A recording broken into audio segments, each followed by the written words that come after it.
Avant de plonger dans cette histoire incroyable, pensez à vous abonner à la chaîne et à activer la cloche. Ici, chaque récit a quelque chose à dire, et vous ne voudrez pas en manquer un seul. La ville de Brooksville semblait paisible à première vue, des rues larges, des bâtiments modernes, des cafés élégants et des voitures circulant calmement. Mais derrière cette façade, un malaise persistant flottait dans l'air. Les habitants du quartier nord savaient que certaines rues étaient surveillées par une police arrogante, où l'abus de pouvoir et le racisme subtil mais constant faisaient partie du quotidien. Marcus Jefferson, 38 ans, homme noir au regard pénétrant et à l'allure calme mais imposante, venait d'être nommé nouveau chef de la police de Brooksville. Réputé pour son intégrité et sa capacité à résoudre des crises avec sang-froid, il était la promesse d'une ère de réforme. Pourtant, ce jour-là, aucun officier du commissariat ne savait à quoi il ressemblait.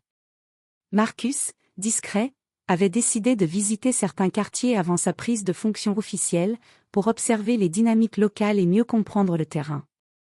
Il marchait seul dans le quartier nord, vêtu d'un manteau sombre et d'un simple pantalon, portant juste un sac en cuir pour ses affaires. Ses yeux scrutaient les rues, notant les panneaux vandalisés, les voisins qui échangeaient des regards prudents, et le moindre signe de tension. Marcus savait que ce quartier était le cœur d'un ressentiment ancien, où la population noire se sentait souvent intimidée par une police parfois violente et injuste. C'est à ce moment que deux officiers blancs, Kevin Thompson et Derek Mills, entrèrent en scène.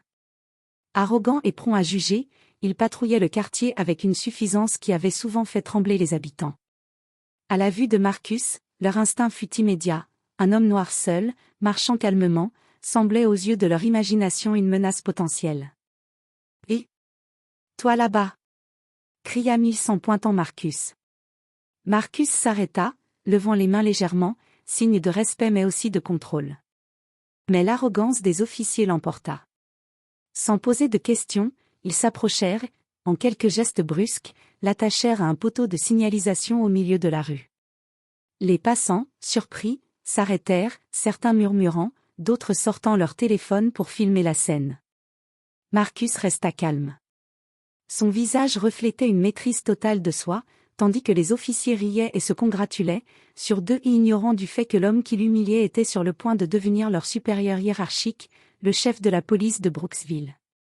Cette ironie tragique, Marcus la savourait silencieusement, sachant que ce moment allait bientôt se transformer en une leçon d'humilité qu'il n'oublierait jamais. Dans l'air glacé du matin, la ville, témoin muette de l'injustice, semblait retenir son souffle. L'histoire qui allait suivre ne serait pas seulement celle d'une humiliation, mais celle d'un renversement de pouvoir, où la dignité et l'autorité allaient retrouver leur juste place. Le vent glacial s'engouffrait entre les bâtiments de Brooksville, faisant frissonner les passants. Marcus Jefferson, attaché au poteau de signalisation, observait calmement les gestes précipités de Kevin Thompson et Derek Mills. Les deux officiers semblaient satisfaits de leur « bonne action », riant et se lançant des regards complices, persuadés d'avoir immobilisé un suspect potentiel. « Allez, bouge pas !»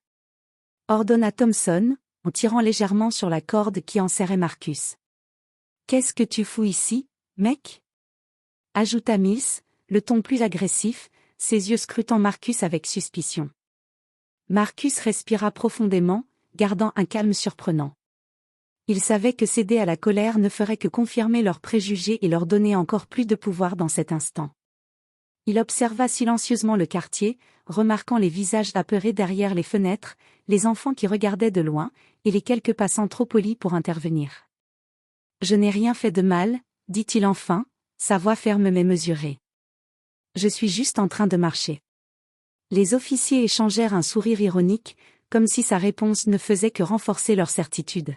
« Ouais, c'est ça, mec suspect, » répondit Thompson. « On sait comment ça marche, un Derek ?» Mills hocha la tête, renforçant leur complicité. Puis, l'un d'eux sortit son téléphone pour filmer la scène, riant à gorge déployée.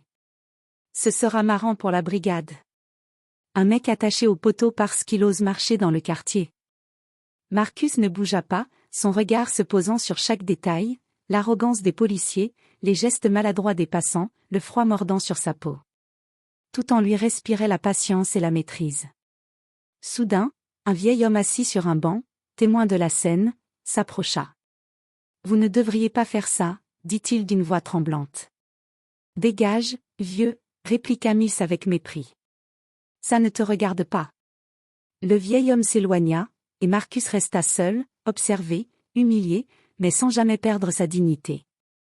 Car sous cette apparence calme, il savait que la situation allait basculer dès qu'il découvrirait qui il était réellement.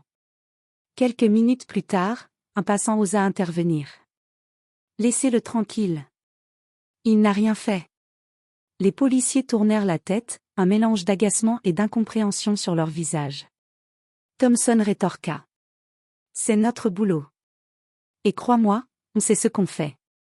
Marcus, immobile, sentit la tension monter autour de lui.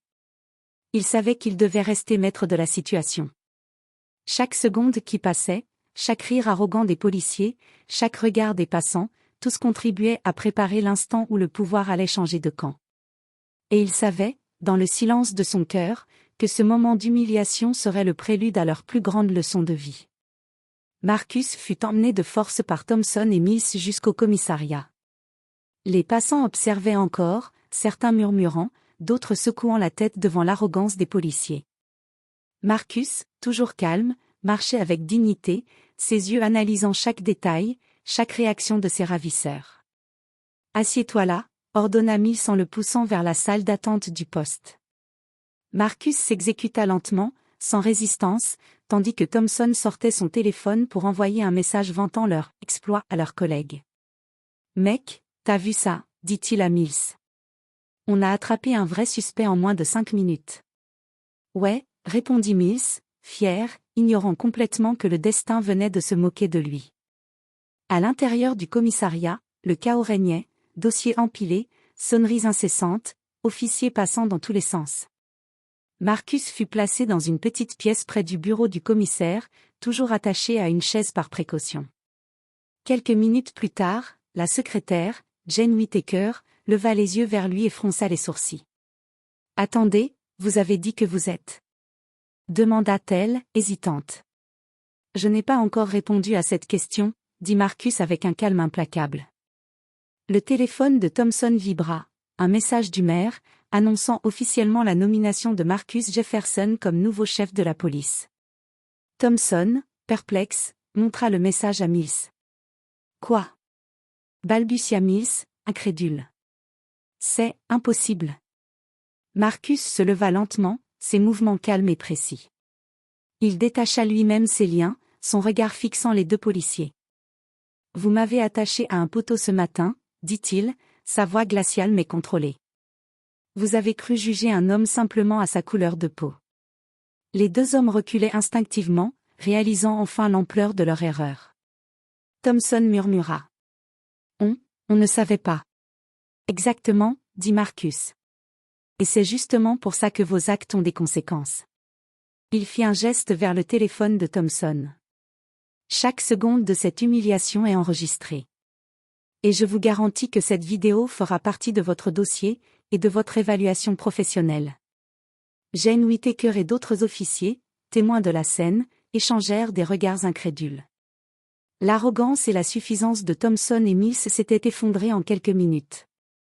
Marcus, sans élever la voix, venait de renverser la situation par son calme et son autorité naturelle. « À partir d'aujourd'hui, dit-il, je suis votre chef. Vous allez apprendre ce que signifie servir la justice et protéger la communauté, et non pas intimider ou humilier les citoyens. » Les deux policiers, rouges de honte, savaient qu'ils venaient de rencontrer non seulement un supérieur, mais un homme qui allait transformer leur perception du pouvoir et de la justice. Marcus s'assit enfin derrière le bureau du commissaire, prenant possession de son rôle, tandis que Thompson et Mills étaient escortés vers une détention administrative temporaire. L'air dans le poste de police avait changé, le respect, enfin, s'était imposé sur la peur. Le bureau du commissaire était silencieux, seulement ponctué par le bourdonnement des ordinateurs et le grincement des ventilateurs. Marcus Jefferson s'assit derrière le large bureau en bois, ses mains posées calmement sur la surface. Le regard déterminé, il observait les deux officiers blancs, Thompson et Mills, désormais assis en face de lui, visiblement mal à l'aise. « Messieurs », commença Marcus d'une voix ferme mais posée, vous venez d'apprendre à vos dépens que juger quelqu'un avant de connaître la vérité a des conséquences. Ce matin, vous avez humilié un citoyen, sans raison, et pire encore, vous avez attaché votre nouveau chef à un poteau. Thompson baissa les yeux, tandis que Mills tenta de se justifier maladroitement. Chef, on ne savait pas. Je comprends que vous ne connaissiez pas mon identité, dit Marcus en inclinant légèrement la tête, mais cela ne justifie ni votre arrogance, ni votre brutalité. Chaque action a une conséquence. Il sortit ensuite le téléphone de Thompson, montrant la vidéo qu'ils avaient eux-mêmes filmée. Les images étaient claires, les rires, la brutalité, la peur sur le visage de Marcus. Voilà vos preuves, continua-t-il. Ces images feront partie de votre dossier officiel et seront présentées au conseil de discipline. Marcus se leva, faisant le tour du bureau, imposant sa stature et son autorité. À partir d'aujourd'hui, la police de Brooksville change. Les comportements que vous avez démontrés ne seront plus tolérés. Formation obligatoire sur l'éthique, la diversité, la lutte contre les abus de pouvoir. Tout manquement sera sanctionné immédiatement. Les deux officiers, visiblement déstabilisés, ne pouvaient plus rien dire. Marcus avait transformé l'humiliation en un moment de justice, leur rappelant que le pouvoir devait toujours être accompagné de responsabilité. Puis, Marcus se tourna vers le reste du personnel du commissariat, qui avait observé la scène en silence. Vous êtes ici pour servir la communauté, pas pour exercer un pouvoir personnel ou intimider des citoyens. Notre mission est de protéger et de respecter chaque individu, quelle que soit sa couleur de peau, son origine ou sa situation sociale. Compris ? Des murmures d'approbation traversèrent la salle. Certains officiers, inspirés par sa posture calme mais ferme, comprirent que ce chef ne tolérerait pas l'injustice, mais qu'il savait aussi reconnaître le courage et la loyauté. Marcus savait que ce n'était qu'un début. La transformation du commissariat serait longue et difficile, mais il avait déjà envoyé un message clair, le respect, l'équité et l'intégrité allaient devenir les nouvelles règles.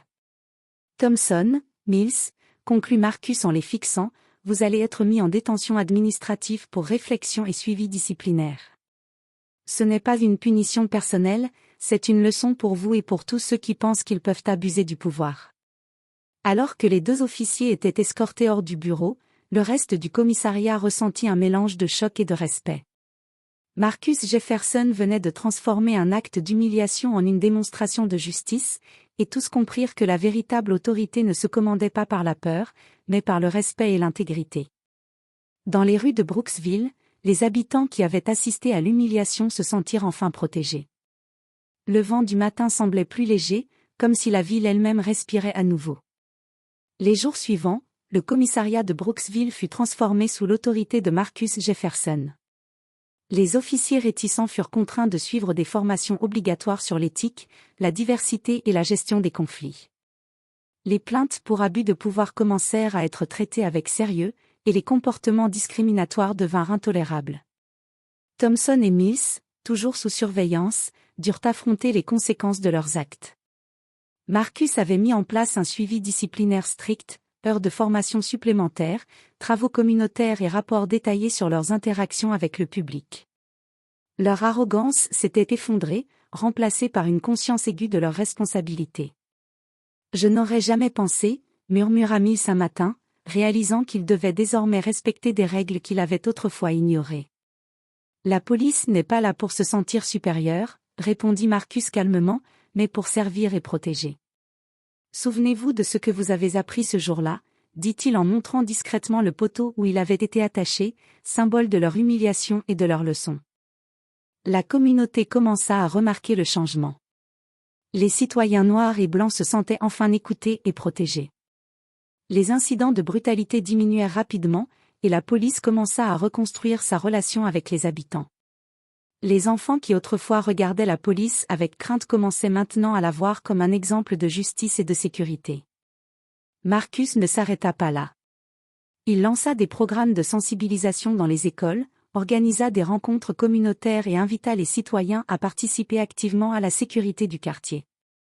Son leadership calme et ferme inspira respect et loyauté, non seulement parmi ses officiers, mais également dans toute la ville. Un matin, En passant près du poteau où il avait été attaché, Marcus s'arrêta un instant. Les passants qui avaient été témoins de son humiliation lui sourirent, certains hochant la tête en signe de reconnaissance. Il savait que ce simple moment avait marqué le début d'un changement profond. Ce n'était pas seulement moi, pensa-t-il, c'était la ville entière qui méritait cette leçon de justice. Le commissariat de Brooksville devint un modèle de professionnalisme et de respect. Marcus Jefferson, l'homme que deux officiers arrogants avaient humilié quelques jours plus tôt, était désormais le chef respecté qui avait transformé la peur en confiance, l'humiliation en leçon, et l'ignorance en compréhension.